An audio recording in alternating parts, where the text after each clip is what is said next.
Can you imagine spending an entire summer in a place full of luxury and privacy? Tucked away in the far north of Fiji, we find an island with its own airstrip, its own farms, and just a handful of villas hidden in the rainforest and along the coast. For the few people who have stepped foot here, it doesn't feel like a resort, but rather a private world, completely isolated from everything else. This is Laucala, one of the most luxurious islands in the world. The secret location. Laucala lies in Fiji's northern group of islands, close to Taveuni, which locals call the Garden Island, for its waterfalls, volcanic soil, and thick vegetation. Laucala shares that same abundance but in complete isolation. From above, it looks almost untouched. Rainforests spilling down hills, white beaches wrapping the edges, and a reef that circles the island in bright turquoise before falling into the deep Pacific. Getting here is unlike any other resort in Fiji. There are no ferries, no crowded airports. Guests arrive by private jet directly into the island's own airstrip. That detail is more than convenience. It is the first step in creating a sense of total separation. From the moment a guest's plane lands, the outside world disappears. The isolation is the appeal. No day trippers, no cruise ships, no neighboring hotels. The only sounds are the forest and the sea. The island is big enough to feel like a country, yet it belongs entirely to one family and serves only a few dozen guests at a time. How it all began. In 1972, American publishing magnate Malcolm Forbes bought Laucala. Forbes used it as a private playground, flying in friends and celebrities for parties that ended with bonfires on the beach. Yet, despite his wealth, the island stayed mostly wild. He built little, leaving it more retreat than resort. After his death, the island was put up for sale. In 2003, Austrian billionaire Dietrich Mateschitz, co-founder of Red Bull, acquired it. His vision was far greater than Forbes's. He didn't want a holiday home. He wanted to create an island that could stand on its own. He invested tens of millions of dollars. Roads, water, and power systems were laid underground so they wouldn't disturb the landscape.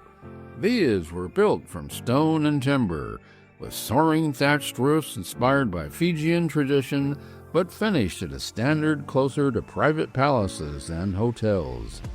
Most importantly, he made Laucala self-sufficient. Plantations and farms were expanded to grow fruit, vegetables, coffee, and cocoa. Livestock provided eggs, dairy, and meat.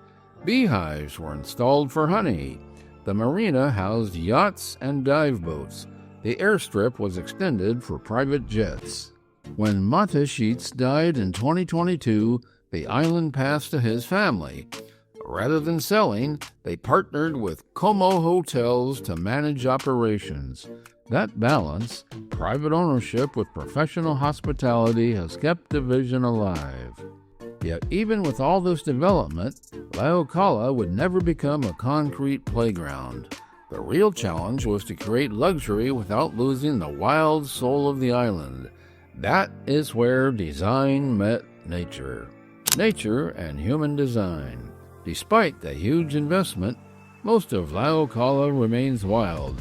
Out of 3,500 acres, only a fraction is developed. Rainforest still covers the hills. Coconut palms stretch inland from the beaches. The reef remains intact, teeming with turtles, reef sharks, and parrotfish. Only 25 villas were built, each hidden in its own part of the island. From above, they almost disappear into the greenery. Some are tucked into the jungle, others sit on ridges with ocean views, and a few rise above the water. Guests rarely see one another, even at full capacity.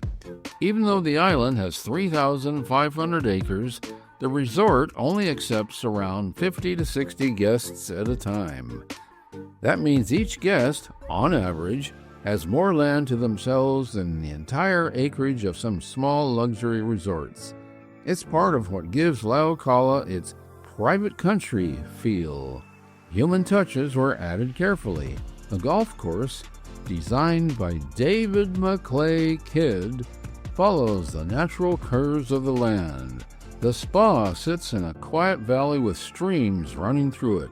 Horses graze near the plantations, ready for rides along the sand.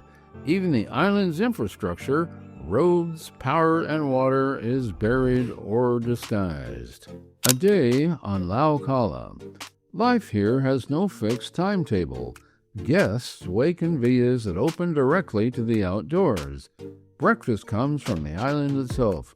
Papayas and mangoes picked that morning. Eggs from the chicken coops. Honey from the hives. Bread baked on site. After that, the choices open wide. Some head to the reef, snorkeling in coral gardens just offshore, or diving deeper walls where manta rays drift past. Others stay on land, a round of golf framed by ocean views, or a hike to waterfalls hidden in volcanic rock. And then there's one of Laucala's most unusual experiences, riding horses straight into the sea. At low tide, guests guide them across the beach and into the shallows, hooves splashing in bright turquoise water with a rainforest rising behind. It feels less like a resort activity and more like stepping into a dream. Those seeking quiet spend the day at the spa, where treatments use oils pressed right here on the island, including coconut oil made from its own groves. The same land that feeds guests also heals them. Afternoons might mean sailing a yacht, paddleboarding in the lagoon, or simply resting in the shade of a private pool. Evenings are slow.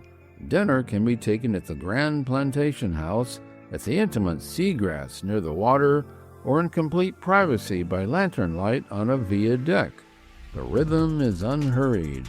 The greatest luxury is the freedom to live without interruption. And yet, hidden high above everything, there is one place even more exclusive, a place so private that for years, no guests could even book it. This is the Hilltop Estate. The Hilltop Estate. High on the ridge is the Hilltop Estate, the crown jewel of Laucala. It is not simply a villa, but a private compound, a vast main house, guest residences, terraces, and pools that seem to pour into the horizon. For years, it was reserved for Mate Sheets himself. Only rarely did it open to guests. Those who stayed described it not as a hotel stay, but as borrowing a billionaire's home. Its scale is immense, but it feels tied to the ridge as though it belongs to the land. At sunset, standing on the terrace with the rainforest below and the reef stretching into the distance, it is easy to see why the estate became legendary. What it really costs. Laucala has never tried to hide what it is. One of the most expensive travel experiences on Earth. Villas begin around $6,000 per night, with larger residences climbing into the tens of thousands. At the very top, the Hilltop Estate has commanded rates close to $50,000 a night. And if someone wants the entire island to themselves, a full buyout runs about $150,000 a night. Yet once guests arrive, the feeling of money almost vanishes. There are no receipts slipped under your door, no signatures after dinner, no surprise service charges. Meals, fine wines, and cocktails are included. So are diving trips, sailing excursions, horseback rides, and even rounds of golf on the island's championship course. It feels less like a hotel stay and more like being a guest in a billionaire's private home, where everything has been thought of before you even ask. The staff-to-guest ratio is extraordinary, with more than 350 employees serving just 25 villas, often 6 or 7 staff members for every guest. Privacy is absolute, but requests are answered before they're spoken. For those who can afford it, The real luxury isn't the marble baths or infinity pools. It's the ability to live for a few days as if the world runs without any interruptions. Dining on the island.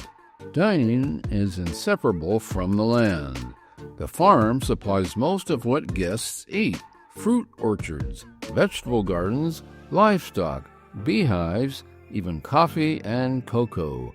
Seafood comes directly from surrounding waters. Honey from the island's hives appears at breakfast. Fish caught in the morning is served by evening.